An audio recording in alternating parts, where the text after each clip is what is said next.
அஸ்ஸலாமு அலைக்கும் வரஹ்மத்துல்லாஹி வபரகாத்துஹு. அன்பிற்குரிய இஸ்லாமிய சொந்தங்களே, சஹீஹ் புகாரியிலே பதிவு செய்யப்பட்ட ஹதீஸ், ஹஜ்ரத் அபூ ஹுரைரா ரலியல்லாஹு தஆலா அன்ஹு அவர்கள் அறிவிக்கின்றார்கள், மல்லம் யத கௌல ஸூரி வல் அமல பிஹி, தவறான பேச்சையும் தவறான செயல்களையும் எவர் ஒருவர் விடவில்லையோ, ஃபலைஸ லில்லாஹி ஹாஜத்துன் ஃபீ அய்யதஅ தஆமஹு வ ஷராபஹு, அவர் பசித்திருந்தும் தாகித்திருந்தும் அல்லாஹ்விற்கு எந்த ஒரு தேவையும் இல்லை என்று நபிகள் நாயகம் ஸல்லல்லாஹு அலைஹி வஸல்லம் அன்னவர்கள் கூறினார்கள்.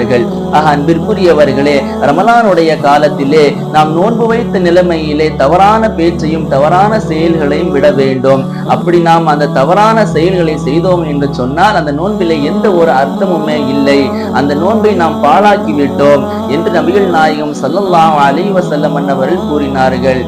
இந்த ரமலானுடைய காலத்திலே நாம் தவறான செயல்களை விட்டும் தவிர்ந்திருப்போமாக, அல்லாஹ்வினுடைய இறை பொருத்தத்தை பெறுவோமாக. அஸ்ஸலாமு அலைக்கும் வரஹ்மத்துல்லாஹி வபரகாத்துஹு.